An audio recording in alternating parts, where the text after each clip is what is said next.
నమస్తే, నేను మీ సునీల్ కుమార్ గాజుల. Goals reach కాకపోవడానికి, గోల్స్కి దగ్గరగా వెళ్ళకపోవడానికి ముఖ్యమైన కారణం ఏదైనా ఉంది అని అంటే గేమ్స్కు దూరంగా ఉండడమే అనే విషయాన్ని ఎప్పుడైతే కనుక్కుంటూ ఉంటాడో ప్రతి ఒక్క వ్యక్తి అద్భుతమైన కాన్సన్ట్రేషన్తో, ఫోకస్తో, కన్సిస్టెన్సీతో, క్రెడిబిలిటీతో, డెడికేషన్తో, డిసిప్లిన్తో, బిలీఫ్తో, యాక్షన్తో అట్రాక్టివ్గా ముందుకు వెళ్ళడానికి ఆస్కారం ఏర్పడుతూ ఉంటుంది. ఒక్కసారి ఆలోచించే ప్రయత్నం చేయండి. జీవితంలో విజయం సాధించిన ప్రతి ఒక్కరు కూడా వారు చదువుకుంటున్న టైంలో కావచ్చు, పనిచేస్తున్న సమయంలో కావచ్చు, ఏదో ఒక గేమ్ని చూజ్ చేసుకొని ఆడుతూ ముందుకు వెళ్ళే ప్రయత్నం చేస్తూ ఉండేవారట.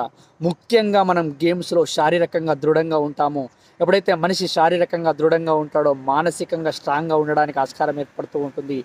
A strong mind had in a strong body అని అంటూ ఉంటారు. కాబట్టి ఆ గేమ్స్ని మన నిత్య జీవితంలో ఒక భాగంగా ఎప్పుడైతే మనం చేసుకుంటూ ముందుకు వెళ్ళే ప్రయత్నం చేస్తూ ఉంటామో అప్పుడే ఉత్సాహంగా ఒక పని చేయడానికి ఆస్కారం ఏర్పడుతూ ఉంటుంది. ఈరోజు